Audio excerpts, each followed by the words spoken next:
दोस्तों, भगवान बुद्ध का आषाढ़ पूर्णिमा से क्या संबंध है एवं आषाढ़ पूर्णिमा का भगवान बुद्ध के जीवन में क्या महत्व है। तो आइए दोस्तों, आज हम तथागत बुद्ध की तरह से मंद मंद मुस्कुराते हुए इन दोनों बातों को आसानी से समझने की कोशिश करते हैं। भगवान बुद्ध का आषाढ़ी पूर्णिमा से बहुत घनिष्ठ एवं पवित्र संबंध है और इसीलिए उनके जीवन में आषाढ़ पूर्णिमा का बहुत ज्यादा महत्व भी रहा है। दोस्तों, जब भगवान बुद्ध ज्ञान प्राप्ति के लिए तपस्या कर रहे थे तो उन्हें ज्ञान प्राप्ति करते समय मार के आक्रमण से बहुत ज्यादा परेशानियों का अनुभव हुआ। मार यानी कि अकुशल विचारों का मन के अंदर प्रवेश करना और फिर मार के द्वारा मन के कुशल विचारों को खत्म करने की कोशिश करना।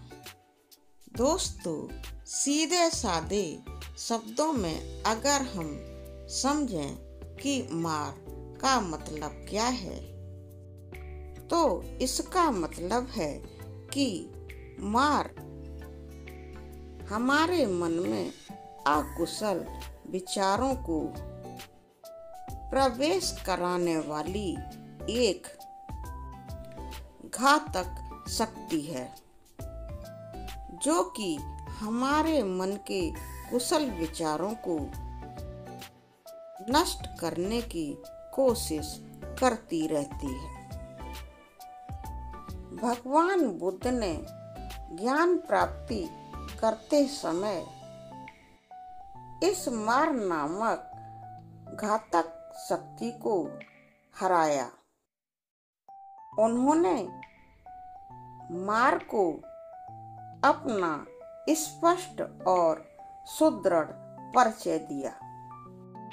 उन्होंने इस घातक शक्ति मार को बोला कि तुम मेरे ज्ञान प्राप्ति करने के निर्णय को बदल नहीं सकते हो। मैं तो ज्ञान प्राप्ति करके ही रहूंगा। तुम्हारे ये अकुशल विचार मेरे मन में प्रवेश करके भी मेरे कुशल विचारों को खत्म नहीं कर सकेंगे। मेरे कुशल विचार उनको नष्ट कर देंगे, क्योंकि मेरे पास श्रद्धा है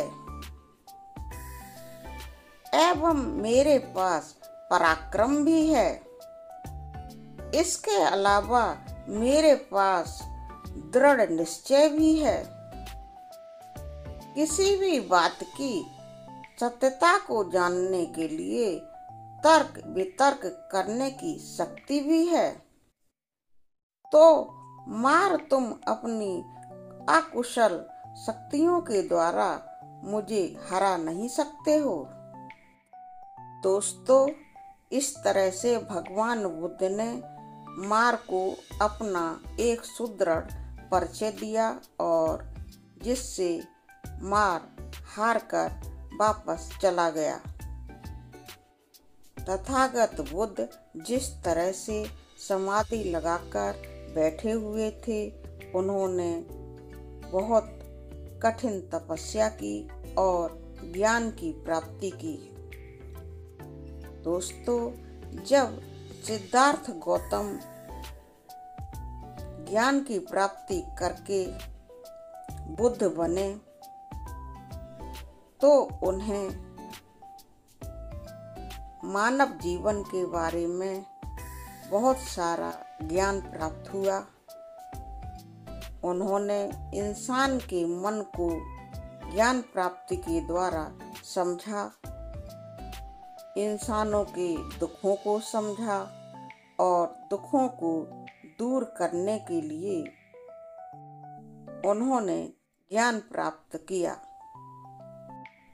अब दोस्तों, भगवान बुद्ध को ज्ञान की प्राप्ति तो हो गई, लेकिन उनके अंदर यह प्रबल इच्छा जागी कि उन्हें जो ज्ञान प्राप्त हुआ है वह अपने उस ज्ञान को लोगों के कल्याण के लिए लोगों के पास तक पहुंचाना चाहते थे। लेकिन दोस्तों, उनकी इस प्रबल इच्छा के साथ साथ उनके सामने एक प्रश्न आ गया कि वह अपने आत्मज्ञान का प्रसार कैसे करें। फिर उन्होंने एक रास्ता बनाया। भगवान बुद्ध अब कपिलवस्तु से सारनाथ की तरफ आए और सारनाथ के पास मृगदाय वन में आकर अपने पहले से बने हुए आश्रम में निवास करने लगे। फिर उन्होंने आषाढ़ की पूर्णिमा के दिन 5 तरुणावस्था के बालकों को अपने पास बुलाया, उनको समझाकर परिव्राजक बनाया, अपने द्वारा ज्ञान प्राप्ति की बात उन्हें बताई और उन परिव्राजक बने बच्चों को समझाया कि मैं तुम्हें कुछ ऐसे उपदेश सुनाना और समझाना चाहता हूँ जो कि इंसानों के दुखों को मिटाकर उन्हें सुख का अनुभव करा सकते हैं। दोस्तों, जो बच्चे परिव्राजक के रूप में भगवान बुद्ध के पास उपस्थित थे, वे बड़े ध्यान से भगवान बुद्ध की बातों को सुन रहे थे और समझ भी रहे थे।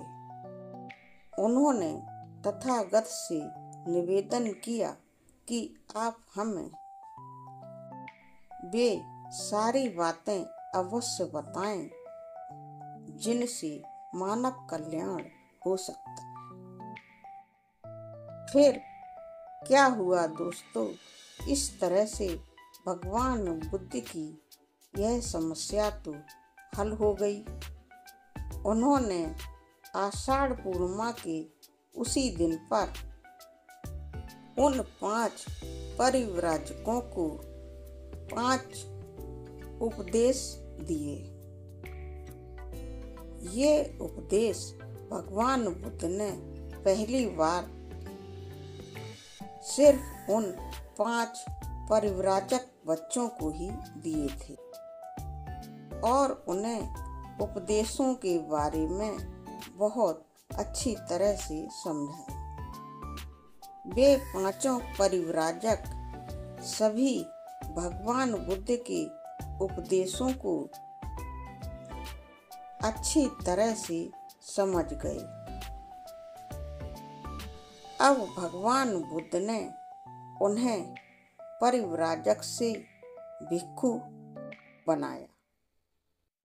दोस्तों, यही 5 परिव्राजक भगवान बुद्ध के प्रथम 5 शिष्य कहलाए, क्योंकि भगवान बुद्ध ने ज्ञान प्राप्ति के बाद सर्वप्रथम इन्हीं 5 परिव्राजकों को अपने 5 उपदेश दिए थे।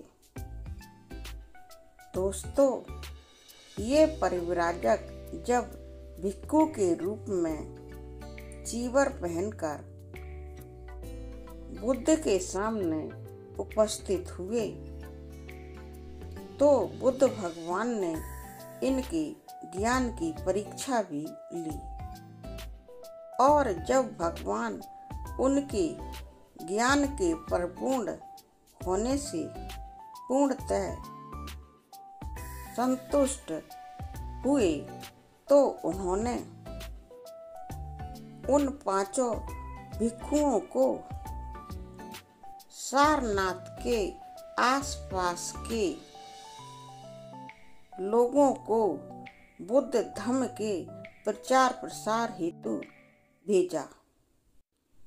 ये पांचों भिक्षु बुद्ध धर्म का प्रचार प्रसार भगवान बुद्ध के उपदेशों को लोगों को सुना सुनाकर समझा समझाकर करने लगे।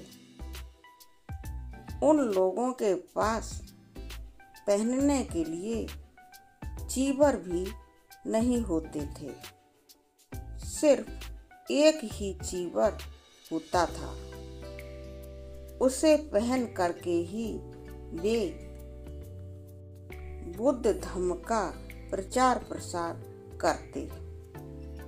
उनके सामने बहुत सारी कठिनाइयां परेशानियां आईं। बारिश का मौसम होने की वजह से धर्म के प्रचार प्रसार करने में काफी मुश्किलें आईं। सभी भिक्षु लोग भिक्षाटन करके भोजन सामग्री लाते थे। कभी कुछ नहीं मिलता तो भूखे भी रहते। बारिश में भीगने की वजह से गीले भी रहते।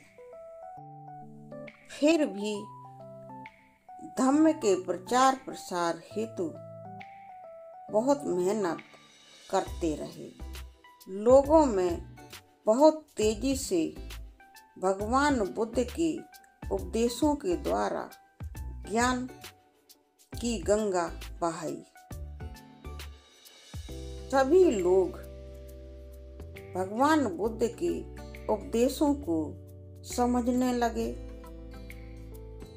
और सुख का अनुभव भी करने लगे। फिर क्या हुआ दोस्तों?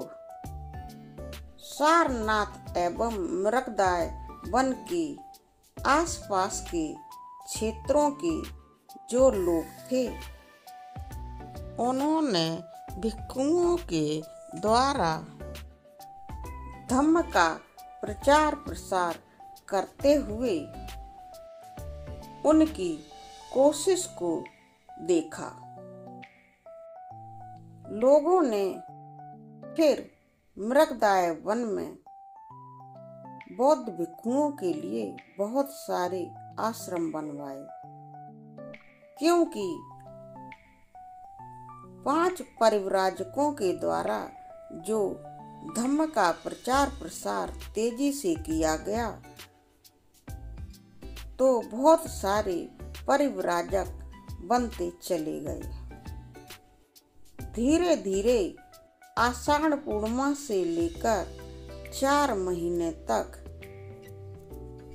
इतने सारे परिव्राजक बने और भिक्षु बने कि इनकी संख्या हजारों में हो गई। क्योंकि दोस्तों उन 4 महीनों में बहुत तेजी से धम्म का प्रचार प्रसार भिक्षुओं के द्वारा किया गया था। दोस्तों भगवान बुद्ध का आषाढ़ पूर्णिमा से यही पवित्र संबंध है कि इस दिन भगवान बुद्ध ने ज्ञान प्राप्ति के बाद 5 परिव्राजकों को सर्वप्रथम अपने 5 उपदेश दिए थे। क्योंकि यह आषाढ़ पूर्णिमा के दिन दिए गए थे, इसीलिए आषाढ़ पूर्णिमा का भगवान बुद्ध के जीवन में बहुत ज्यादा महत्व है। दोस्तों, आषाढ़ पूर्णिमा से लेकर परिव्राजकों एवं भिक्षुओं ने जो धम्म का प्रचार प्रसार लगातार बहुत तेजी से 4 महीनों तक किया था, इन 4 महीनों को भगवान बुद्ध का वर्षावास समय कहते हैं। दोस्तों, यहाँ मैं बता दूं कि आषाढ़ पूर्णिमा के दिन भगवान बुद्ध ने 5 परिव्राजकों को सर्वप्रथम जो अपने 5 उपदेश सुनाए थे, समझाए थे। बौद्ध धर्म के इतिहास के अनुसार महात्मा बुद्ध के इस लोक कल्याणकारी पवित्र काम को ही धम्म चक्र प्रवर्तन कहते हैं। यानी कि दोस्तों, भगवान बुद्ध ने जो 5 उपदेश सर्वप्रथम अपने 5 परिव्राजकों को दिए थे, बुद्ध भगवान के मानव कल्याण के लिए किए गए इसी कार्य को धम्म चक्र प्रवर्तन कहते हैं। दोस्तों, बुद्धिस्ट लोग आषाढ़ की पूर्णिमा को भगवान बुद्ध के प्रथम उपदेशात्मक दिन के रूप में मनाते हैं। बौद्ध लोगों के लिए आषाढ़ पूर्णिमा का इसीलिए बहुत ज्यादा महत्व है। आषाढ़ पूर्णिमा से लेकर 4 महीनों तक जो भगवान बुद्ध के द्वारा, उनके भिक्षुओं के द्वारा बुद्ध धर्म का प्रचार प्रसार बहुत तेजी से किया गया, इन 4 महीनों को भी भगवान बुद्ध के वर्षावास के रूप में बौद्ध लोग बहुत खुशी से मनाते हैं। क्योंकि दोस्तों, भगवान बुद्ध के जीवन में